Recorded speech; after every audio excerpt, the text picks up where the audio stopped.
Hey everybody, welcome to Race Central Unplugged, the show where motorsports comes alive with raw energy, insider knowledge, and unfiltered conversation. Leading the charge is legendary broadcaster and racer, the original disruptor of motorsports, Kurt Hansen, whose decade behind the wheel and behind the mic brings fans closer to the heart of racing than ever before. Ladies and gentlemen, the one, the only, Kurt Hansen. Disruptor! We got to get you some new copy. That's all right. I'll write something else. No, it's okay. It's all right.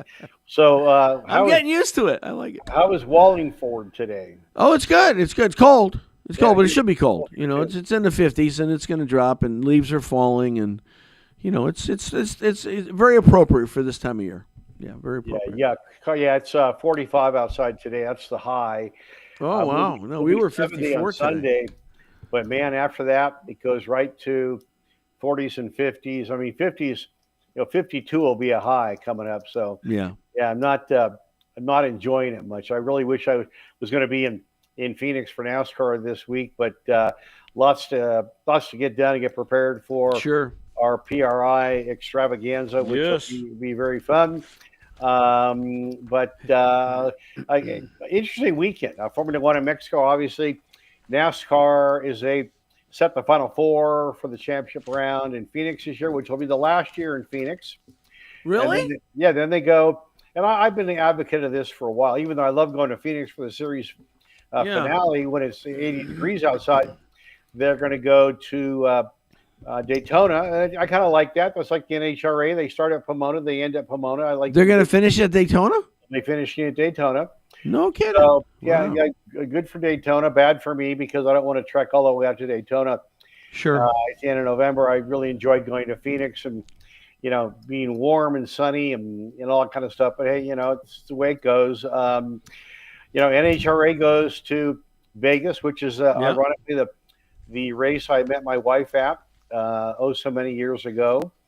She wasn't the race, but met her and her family at the New York Hotel, which was a lot of fun. Still the best bagel in town, I think. Their Locke's Bagel at the little deli downstairs is unbelievable, and I could eat those every day. So, what can I say? So we're starting to dial it down. Formula One has 5 races. I think actually 4. 4? You're kidding me? Yeah, still 4 after Mexico City. Oh, yeah. They'll wrap up. When do they stop? In December? In December, middle of December. Wow. So, and great show this Friday coming up on ESPN here in Denver, AM 1600 if you're in the Mile High City.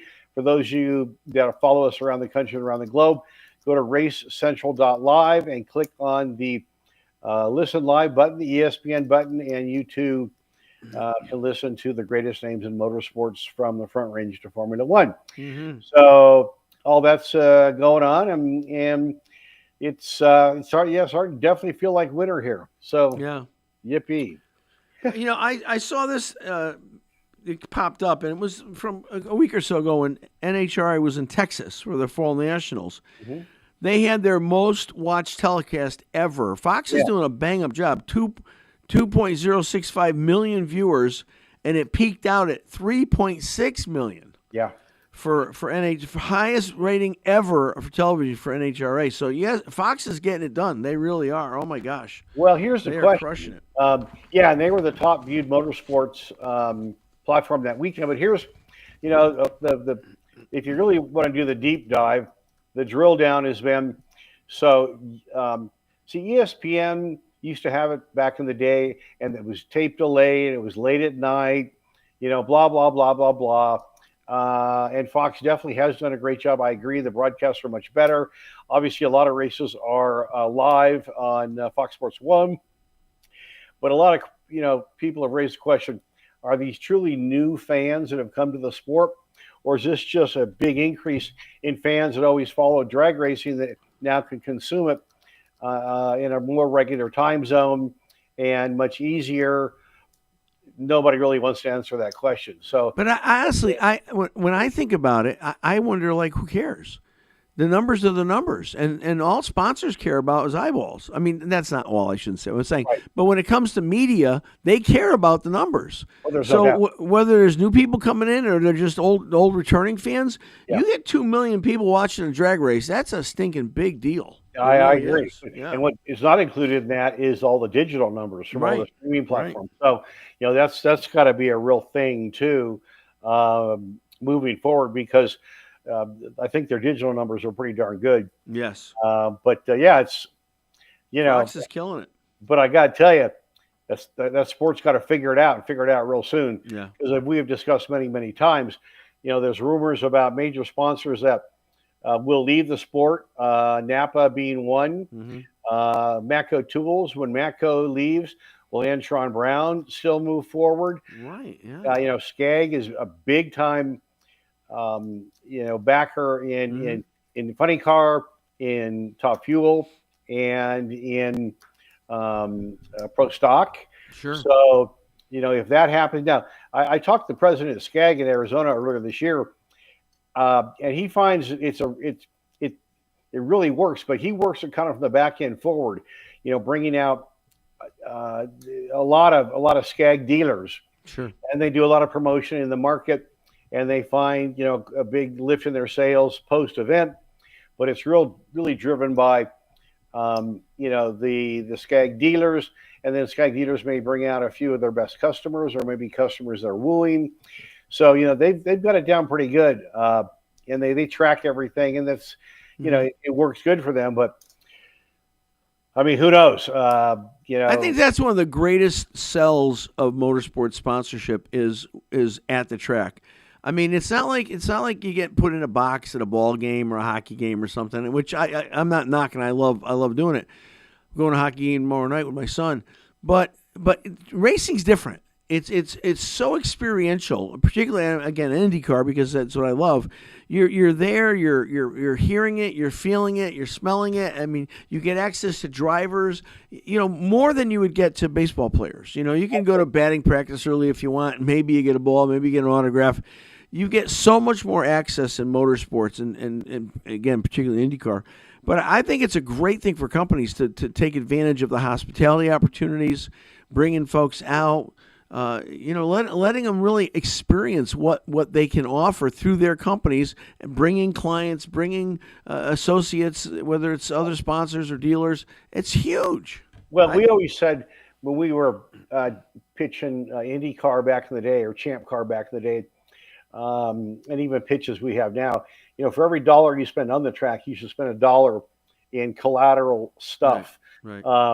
Now, a lot of teams have gone to sharing hospitalities to keep the cost down. Well, the only problem with that is you're putting your people with somebody else's people, and then all the poachers come out, and that can get to be somewhat fascinating, if you want to use a word. So can you save money on hospitality? But then you got to take your people and mix them with other people. Yeah, and that's dangerous. That's dangerous because dangerous. That's why the best sponsor to get is someone else's. Yeah, well, because they're already involved, right? They're already there. They already spend the money. You already like it. That's why we for years have gone into the Home and Terrace Club, which is the premium spot in Indianapolis. And the great thing about it is it's the best view of the track anywhere. You've got indoor seating, outdoor seating. I don't drink, but there's 5 bars. Indoor, outdoor. There's food stations, a half a dozen food stations. The bathrooms are the cleanest in anywhere in the facility, but the problem is you're in with 1,000 people. Yeah. And so if you're not careful, you don't have your eyes open, you can have some problems there. Yes. If you're bringing clients.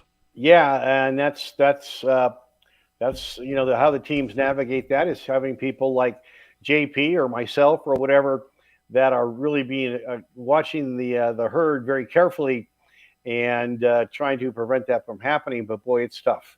Yeah. It's real tough. But it is the sport that it is. But as I say, NHR numbers are good on the old telly. But I hate to say it, but there's strong winds blowing over there, and it's like. Yeah, it's like Josh Hart going over to fulfill the spot that Brittany Force will leave next year in Yeah. the Force Yep. camp in Tuffield Dragster. And now it's been announced that they'll be bringing along Mike Green, who's considered one of the tip-top tuners in the business. Yep. But these are lateral moves, so they're not really strengthening the sport from the bottom up. The sportsman class is supposed to do that, but you talk to most sportsman guys now, and they can't even sniff the budgets that are needed to run, over in the NHRA, which leads to the other topic. The IHRA is all of a sudden becoming very attractive Wow. because you can bring your team over there. If you're a back marker in the NHRA, you can be the tip top of the show over at IHRA. Now, do they have a TV package? No. I do believe that some of their stuff is airing on Speed Sport. I could be wrong. All of it. Speed Sport is a TV package. Speed Sport 1, Speed Sport 2, 100% IHRA. And now the IHRA has bought the Tip Top Offshore Boat Racing Series. Yes. Yep. So, and I love that stuff. A good friend of mine used to run a boat called Gone Again for many, many years. And I actually connected him with the founder and president at Jelly Belly Jelly Beans, and ran under the Jelly Belly banner for years. But the fragmentation, it well, and it's not what it used to be. I mean, you know what? George is signaling me. We want to show some love to one of your partners here for a moment. So we love. Hold that thought on the Jelly Bellies, and we'll be right back. Very good, very good. The beaming high noon sun, pop-up hailstorms, and harsh winter conditions. Colorado throws all of the elements at us. How are you going to protect your vehicle from all of that? ProTech Auto Shield is your best bet. ProTech Auto Shield is a premier Denver clear bra and paint protection facility, specializing in clear bra paint protection film, ceramic coatings, and ceramic window tinting. It's the most comprehensive protection your car or truck can get. Think of their clear bras as your protective invisible shield from scratches and pesky rock chips, while ProTech's advanced ceramic coating boasts a durable, high-gloss barrier that repels water, dirt, and contaminants. For the ultimate comfort with protection, their ceramic window tints block out harmful UV rays, reducing interior heat. And right now, ProTech Auto Shield's windshield tints are 30% off. And if you need hail repair, they'll pay for the deductible up to $500 for hail repair service. Visit them at 11114 West 44th in Wheat Ridge, or head to ProTechAutoShield.com.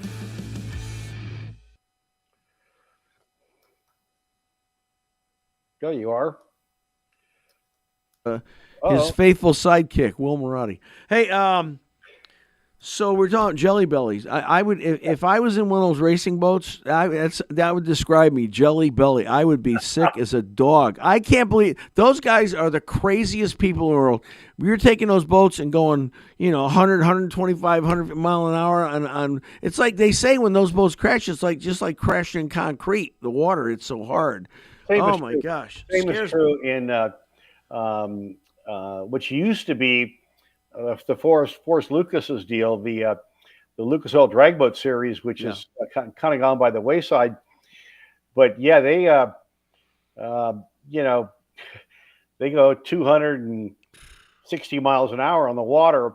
That's why they all the boats now have the F-16 fighter canopy. It really is. That's what it is. Oh, really? Yeah. Wow. Okay. And they have oxygen, so if they get upside down and they're trapped, and the offshore guys have the same thing, because what would happen, a guy would crash and the boat would turn upside down, and they would release the belts and they'd get trapped under the sponsons up underneath the boat, which made them almost impossible to get to.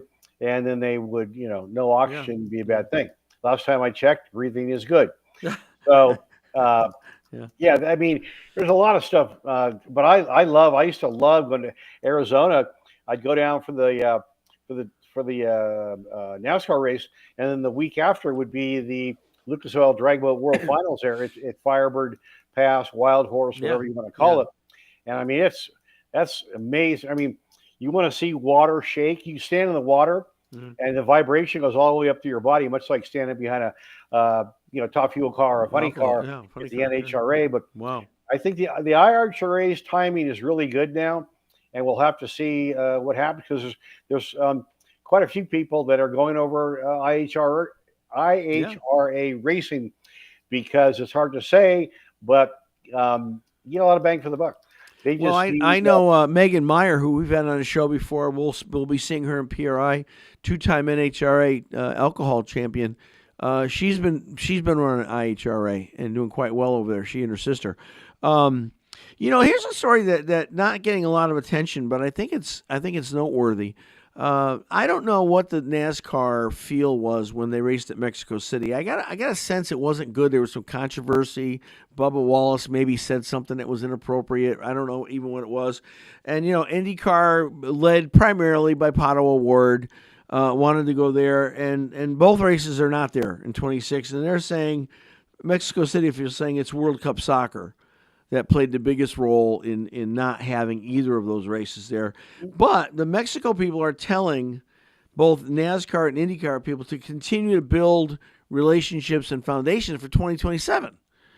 Again, I'm not a big international guy. I feel like IndyCar is an open wheel, American open wheel series. I know we go to Canada. That's wonderful.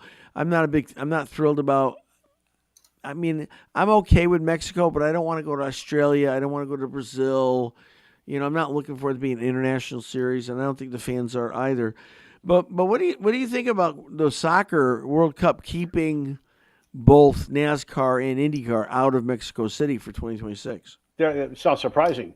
The Latino culture there, I mean, they're born and raised on soccer. I mean, I know it's my trips to Argentina and playing on really crappy soccer fields all around, Argentina, mostly in Bariloche.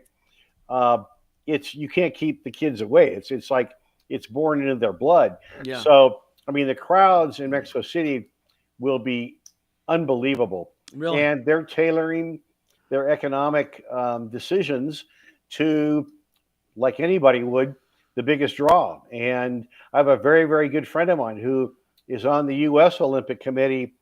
And his first name's Andy. I won't say his last name, but he's a big shot over there. He's been involved with World Cup soccer for decades, and I'm not surprised. I mean, Mexico City will be overrun by hundreds of thousands of people. Wow. And they're going to cater to that because that's the thing. So, what they want to do is keep everybody's whistle wet for 2027. Sure. Because once the World Cup's over, it's over. Yeah. There's not much carry forward. It's an event-based deal, and once the World Cup's over, will there be millions of new kids in Mexico and South America playing soccer? Probably, but it doesn't cost much to play soccer. You find a dirt field, you get a ball. Yeah. It's like having a pizza restaurant. If you open a pizza restaurant, everybody's going to come. They all love pizza. Well, soccer, the fans are so loyal and driven for soccer. I mean, play a soccer game anywhere, and people are going to show up, right? I wish IndyCar was that way. What do you think about taking it out of the country, taking NASCAR, taking IndyCar out of the U.S. into other? I mean, again, it's North America, so Canada, Mexico, I get it, but I don't see it in Brazil. I don't see it in Argentina. I don't see it in Australia. Okay, so here's the series want to extend their brand because their brand brings more people. So do I get it? Yes, but at what cost? So, and taking IndyCar to Mexico is an idea, but I mean, so many open wheel fans come from Mexico to Long Beach, for example. They can go to, they go to Indy. We know that. But it's not a big reach if you get it. I think IndyCar in Argentina or Brazil. Now that's a reach. Yeah. You're really dropping the sport into countries that are open wheel fanatics. Yes. They're crazy. I mean, when I was in Bariloche in Argentina, Carlos Reutemann used to do radio ads. And he'd be like, drove for Brabham. Reutemann and Ferrari. So, I mean, these people are, the most famous athlete in Mexico for a long time was Adrian Fernandez when he raced in Really? Champ and was partnered with Tecate Beer. I know because I was Right. part of that deal. So And you had Jose Garla, you had Roberto Guerrero, who had yeah, the but they didn't. horrible run at Indianapolis. I mean, but again, I don't know. Did the Mexican drivers bring more Mexican fans to the U.S. or will U.S. drivers bring more U.S. fans to Mexico? I don't know. I don't know what the answer Good to that is. question. I think it's Latino fans to America. Um, there will be some crossover, obviously, but I think if you made IndyCar easy for Latinos in South America, let's just say Mexico Yeah, and South America, and I don't know what those TV packages look like in those countries, so I don't know. yeah. If There's if no telling. I think you'd have crazy big crowds, and they're ravenous for open wheel racing. Um, maybe IndyCar Interlagos with all the elevation changes and all that stuff. Oh my God! I mean, Again, I think of it from the fan perspective, and I also think of it from the team perspective. It's going to cost a lot more money to ship all that stuff over. Whether it's Argentina, Brazil, Australia, wherever. I agree. Fans. I mean, you're just not going to have the amount of fans from the United States going to those events, No, just because of the extra cost of travel. they'll consume it on television, but Yeah. here, if you're an IndyCar team and there is a proposition to go to Mexico City or to Brazil or Argentina, you start reaching out to your global partners in those countries and see if you can do. I mean, this is what JP would do: Yeah. reach out to um, companies in Latin America that would like to have hospitality and signage on the car and Hmm. all that stuff to bring even more branding and the shiny, you know, association with IndyCar when IndyCar was there. So I don't know. I mean, I'm sure someone's got a plan B for it in a back room somewhere. Yeah, Mexico City didn't go over well in the past. Mexico City did not go over well with NASCAR. Uh, but did you see the crowds in Mexico at Formula One? Oh my gosh. Yeah. Insane. 411,000. But again, it's a different animal. I It's agree. hard to I compare agree. anything to F1 at this point. Maybe I soccer. You can compare soccer to F1, maybe, right? That's the only if close if comparison. Formula One's bringing 411, thousand people to a Formula One race, soccer will bring 500 to Yeah, 600, yeah, yeah. 700,000, It's and crazy. those stadiums down there have the capacity for that because that's what they get.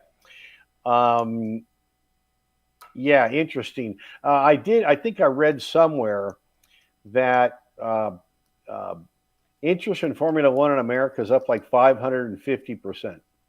Oh, really? Wow. Now that's a number. That's a huge number. Yeah, but Well, again, you got F1 now going behind the Apple paywall.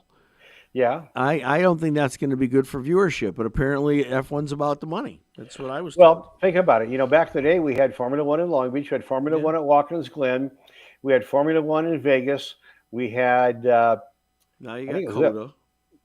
So, yeah, and that was kind of back in, that was in the 70s and early 80s. So that was a heyday. We have Montreal um, in Canada. Let's see, Long Beach. Oh, Canada. Yeah. Watkins Glen. Yeah, yeah. Oh, we had it in Phoenix for 3 years. So, I mean, there's been spits and firsts Yeah. uh, for Formula One, but it's kind of been, ebb and flow. Now we got three amazing rates. I mean, look at the consumption rates on TV and stuff. Look, people are going and packing the place. They're buying, $47 nachos. Sure. Sure. It's kind of working, and we'll see what happens in Vegas this weekend. Yeah. But what's exciting about Vegas is Max has won there a few times, if memory serves me correct. And if Max, he almost has to win every race to win out. Yeah. Going into last weekend, he was 26 points behind. Now he's dropped to 38. Thank you, safety car. Um, so and the McLaren boys almost have to get locked out, which is not going to happen. No, So probably. now it looks like has Piastri is a pressure getting to him.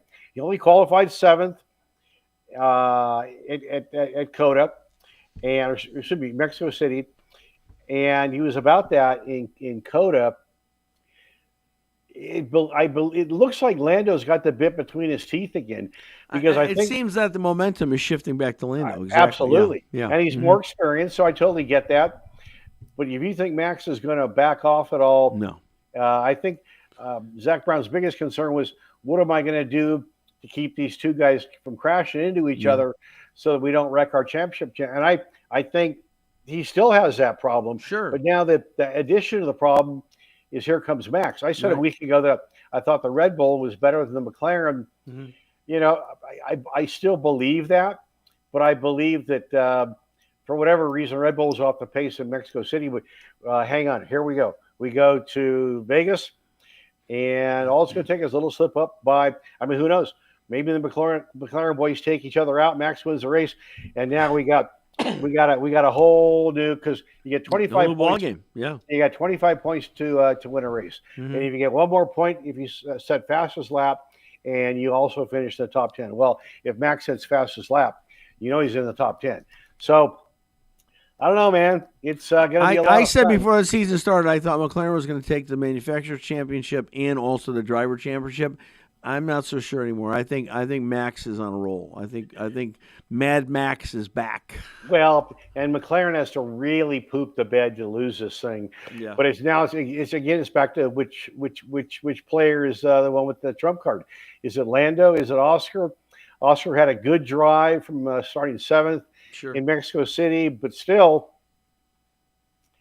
Max is Max, and he'll, much like the NASCAR race last weekend at Martinsville, a lot of people were not happy with it, but William Byron did what William Byron needed to do. Yeah, right, exactly. To move on. And I all the Penske guys pissed off. Is Blaney pissed off? Yes. Could Blaney maybe try to retaliate at Phoenix? Oh boy. I don't think you will. I don't think Blaney would. I mean, well, Kurt Busch would, but I don't think Blaney would. Hey, hold on to that thought. George has given me the signal. Time for some love from one of your partners. Beautiful.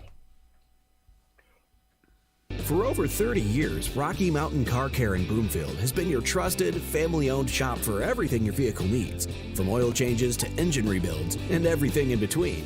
Their ASE-certified technicians service all makes and models using the latest technology, and they back their work with a 24-month, 24,000-mile warranty.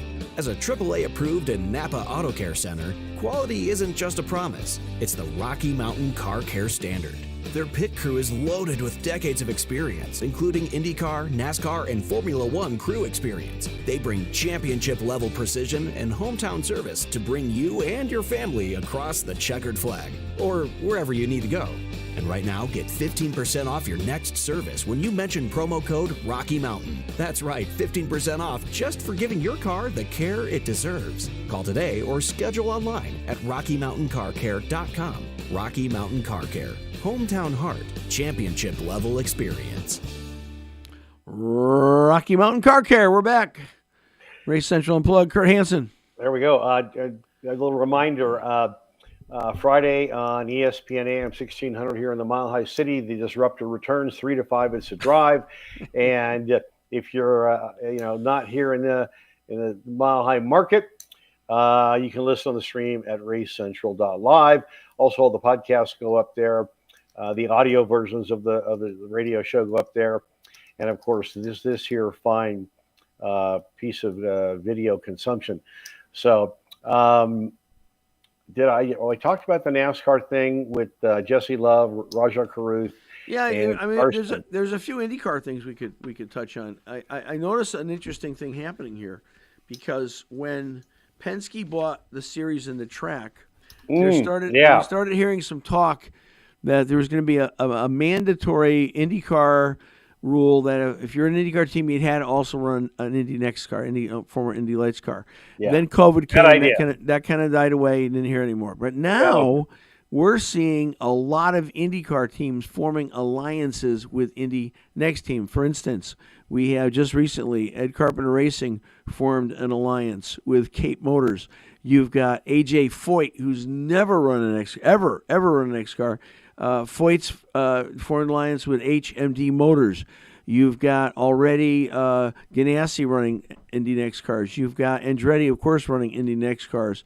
You've got Don Cusick also forming an alliance with HMD. He's not an IndyCar team, but he's been in several Indy 500s. Mm-hmm. So you're starting to see this coalescence taking place here of IndyCars with Indy Next teams. And I wonder if maybe the memo didn't go out, but people are still thinking in the back of their mind what Roger said 4 or 5 years ago, and now it's starting to come to fruition.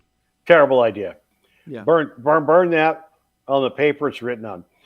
You've got IndyCar teams struggling for support now, so you're just gonna add another layer of financial encumbrance that I think it's a terrible idea.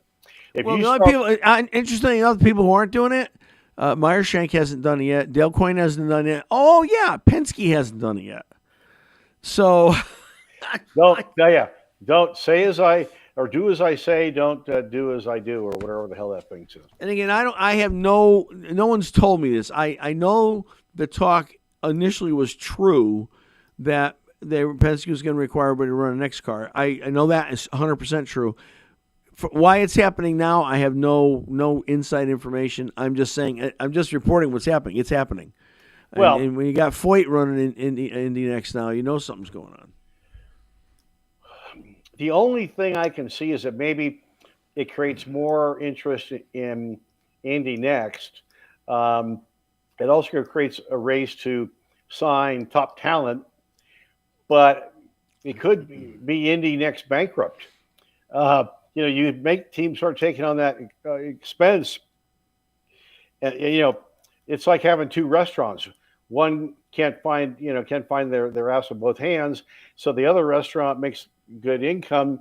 In the car business, we call it a write-off store. You have a poorly performing store, and you have a good, and you funnel all the money into the patient to keep it alive. And Mr. Taxman, we lost money last year. Well, it takes cash to fuel an IndyCar or Next team. Sure, it's not all on paper.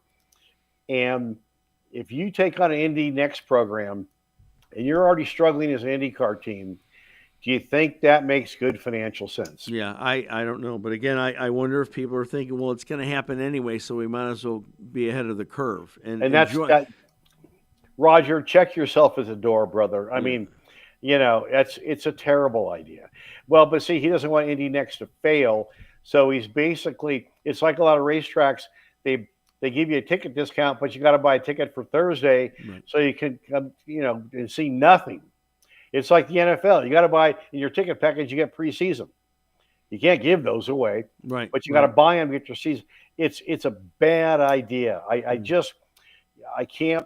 But he doesn't want Indy Next to die. But Indy Next has been close to dead a bunch of times. I mean, I can remember back in the day when they ran those horrible Wildcat chassis with a Buick power plant, and the rear wing was like on a ladder from Costco, 10 feet in the air behind the car.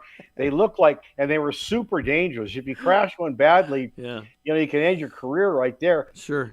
He's trying to make the haves keep Indy Next alive by making them terrible idea. I mean, I don't know. Again, I've not seen anything. No one said this to me. I only know what the talk was when Roger Ford, and that was 100% true, that there was talk that the Indy cars would have to run Next cars. And it's certainly less expensive for me if I've got an IndyCar team to partner with an existing Next team. Correct. Throw them a little money, cheaper than me going out and buying the cars, buying another hauler. But so I get the mentality behind it. I'm trying to figure out why.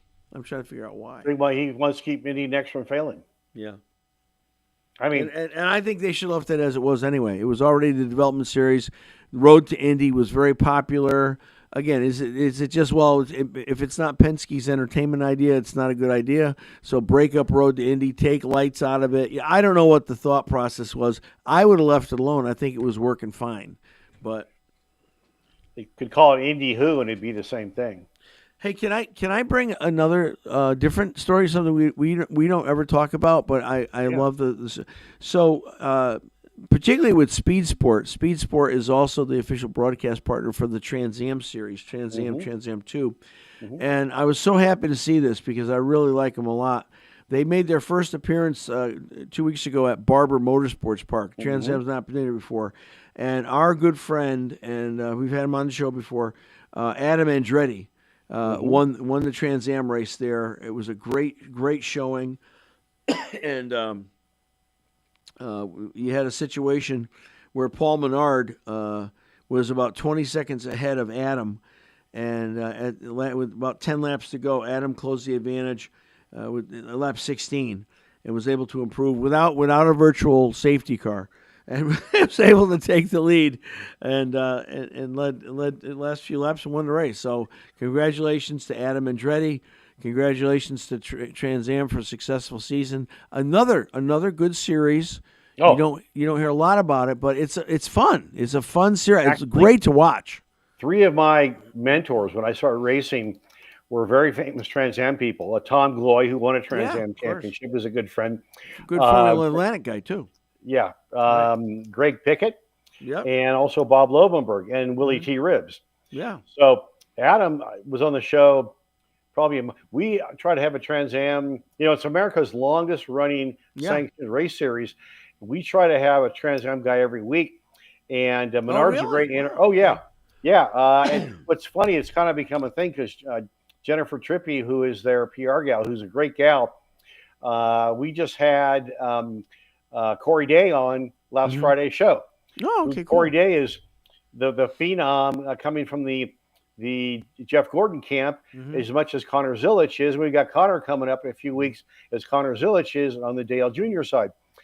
And I did some work with Stevens Miller team a couple years ago when Mark Miller, no relation, won the championship at Coda. I did some TV stuff with them, which is a lot of. But I've known John Claggett for like 40 years. He stepped down about a year ago from being the president and kind of lead the dog. Now it's Andy Lally. Andy was on the show about a month ago. So we love talking Trans Am. Oh, you'll have to push him our way. We love to have Andy on Fitzgerald. Yeah. Well, to your point, my first professional race Trans Am at Lime Rock. Trans Am Lime, 1968. And, some of the greats were there. Peter Revson, Mark Donahue, George Fulmer, amazing people that you never thought, I didn't know who they were. I was just a kid, right? It turned out to be legends in racing, Parnelli Jones, different ones. I mean, just amazing. And it was cool racing. It was great for a kid. There were Camaros, Mustangs, loud, lots of factory support, thunderous, factory support, thunderous cars, thunderous engines. It was wonderful. Well, I remember meeting Paul Newman. I was sitting in Tom Gloy's trailer in Long Beach, and Tom ran PLN, as we call him, if you're on a first-name basis. A lot of races. I met him once at Lime Rock. Well, I met him a bunch and had long, really great conversations with him. Mm-hmm. And, a lot of people don't know this. He's a huge dirt car fan. So when we had the Denver Grand Prix, the promoter, Jim Hancock, called me and said, "Hey, Kurt, I know you announced for all these dirt track series, blah, blah, blah. We'd like to have a private night with Paul Newman." I'm getting way across from my story from meeting Paul for the first time in Tom Gloy's trailer. But he said, Paul, so I'm announcing Fan Fest, downtown Denver, blah, blah, blah, blah, blah. And I get the phone call. I looked down, it's a 203 number. I'm like, I pick it up. "Hello, Kurt Hansen." "Hi, Kurt, it's PLN here. Hey, how are you, man?" Because we knew each other a little bit. Wow. And he said, "Hey, Hancock tells me you're putting together a dirt show for me." And I'm like, "I guess I am now." But because I announced for the series, I called my buddy Joe Bellum, and we got the track, which is now no longer there, sadly, but it's just outside of town. And there was a World Outlaw show there for a couple of years. The last show, the Outlaw show there, my buddy Craig Delansky won the show. It was called Rocky Mountain Raceway, I think. And so he got on the phone. I got on the phone, and we wrangled up a whole bunch of sprint cars. And the normal suspects for those little deals. And I believe he's only done it at one other track, one other venue before. But Sebastian Bourdais and Sebastian's dad, who's won the 24 Hours of Le Mans, by the way. Oriol Servia, Paul Tracy. Gosh, this is a long time ago too. Mario Dominguez, I think. It was like 5 drivers. And so we had 4 real 410 serious badass sprint cars. We had a bunch of micro sprints, and we had some midgets. And one of the teams that came with the 410 runs a limited outlaw shows, and back then they ran ASCS. Mm-hmm. And Sebastian got out there with his dad.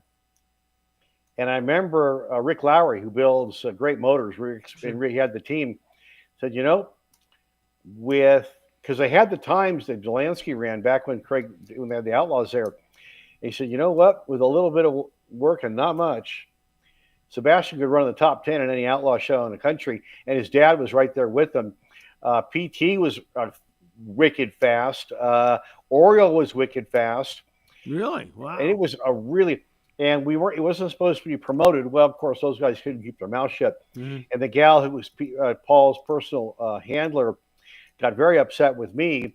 But I never forget, after I got that all set up, he calls me again and says, hey, I'd really like to have a food truck out there or something. This 4 food trucks were a big deal. And so a friend of mine owned a restaurant downtown called Bronze, Mm-hmm. and they had a truck, a catering truck. So they brought the catering truck. I mean, it was a hell of a deal. And I forget the gal's name, but boy, she jumped in my stuff, and there was a lot of people there, and she got really, really mad. Newman thought it was a hoop, and so after that, I talked to him, regularly. Quite an individual. I think the last time I talked to him was Indy cars at Laguna Seca back when it was still Champ Car. Yeah. But I mean, what a guy. Well, I raced in the Baja 1000 with him. The car I was in when they yanked me out of Val de Trinidad. Of course, I spent 4 days with all these guys, and he's a freaking riot, man. The guy he was starting to get a little fuzzy. Well, he started late in life, relatively, but I've heard many people say that if he had started younger as a race car driver, Newman would have been one of the best. He was a real deal.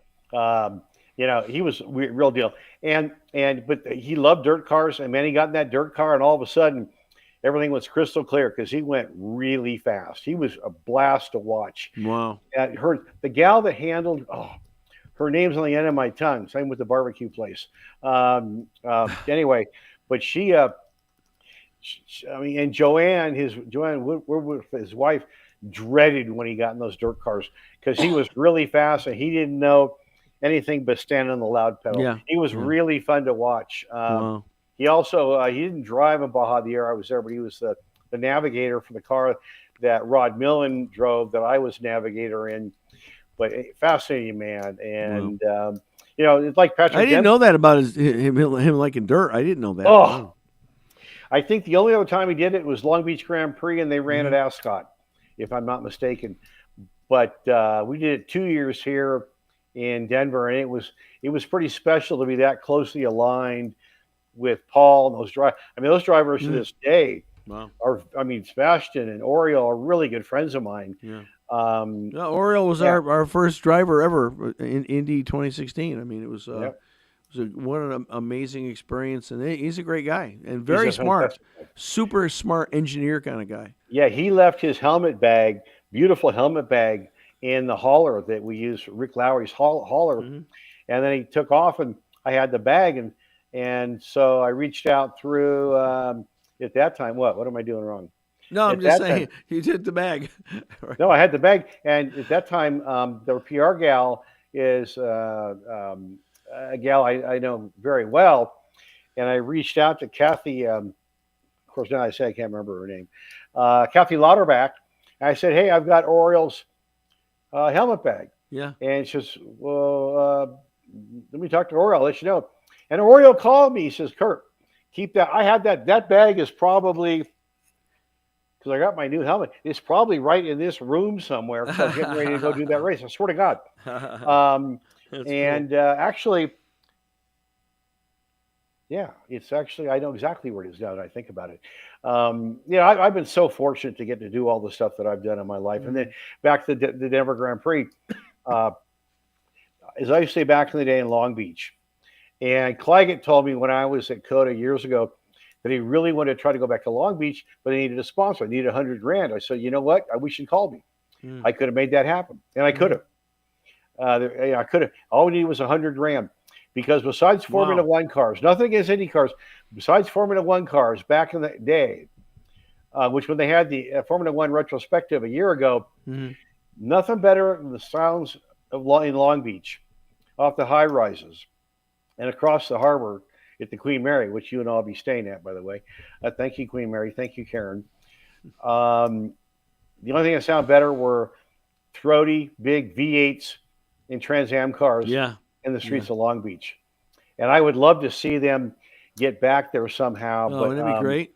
Gosh. It would be fantastic. Well, they race trucks there and everything else. Why not race Trans Am? Robbie Gordon's stadium truck thing has become bigger than a big deal. Yeah, it really is. All right, we've got one more partner to share some love with, George's telling me. So just hang on for that thought. Guys, don't go away. We'll be right back.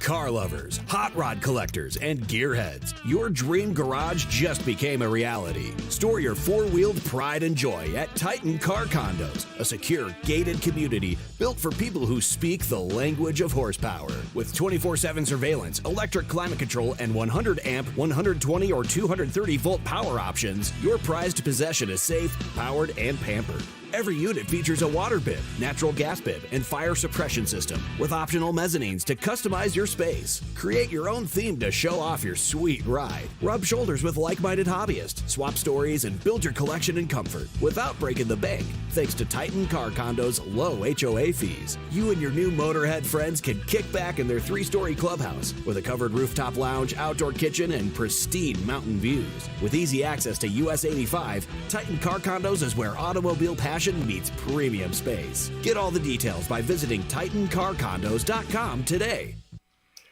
Hey, boss. Welcome back. My battery's about ready to die, so we should probably wrap it up. Hey, terrific. Well, thank you so much. As always, it's an honor and a pleasure to be on with you. And George, good job today, buddy. So let's keep doing this. I think it's become a thing. Yeah, it's a thing. It's our thing. It's our thing. So let's hit racecentral.live. Racecentral.live is a website. You can get radio and you can get the video, right? Right, and the TV show. And you can go to Race Central Media on YouTube. For YouTube. And, our latest TV show is a Long Beach special from last year, and it's got some interviews that are unbelievable. Cool. And I'm just going to leave. It's really a great show. It's always highly consumed, and did a great interview with Robbie Wickens, who was a driver so severely injured years ago. Yeah, and his PR gal is really the biggest story in Long Beach last year was Robbie Wickens, and he goes out for the first time ever in a Corvette, and set lap record and won the race with his teammates in a hand-controlled car. There's whispers about him. Maybe back in IndyCar, Bosch has developed this new technology, which would allow it. I think it'd be unbelievable. And what story of the decade. Story of the decade, for sure. And everybody tune into the Friday show, 3 to 5. It's a drive, ESPN Denver, AM 1600, FM 104.3, The Fan, and HD2. And for those who are around the country, racecentral.live. And I guess I'll talk to you soon, but I'll see you next Talk to you soon, Tuesday. Disruptor. All right, brother. Thanks, everybody. Love you. Take care. Bye. Ciao.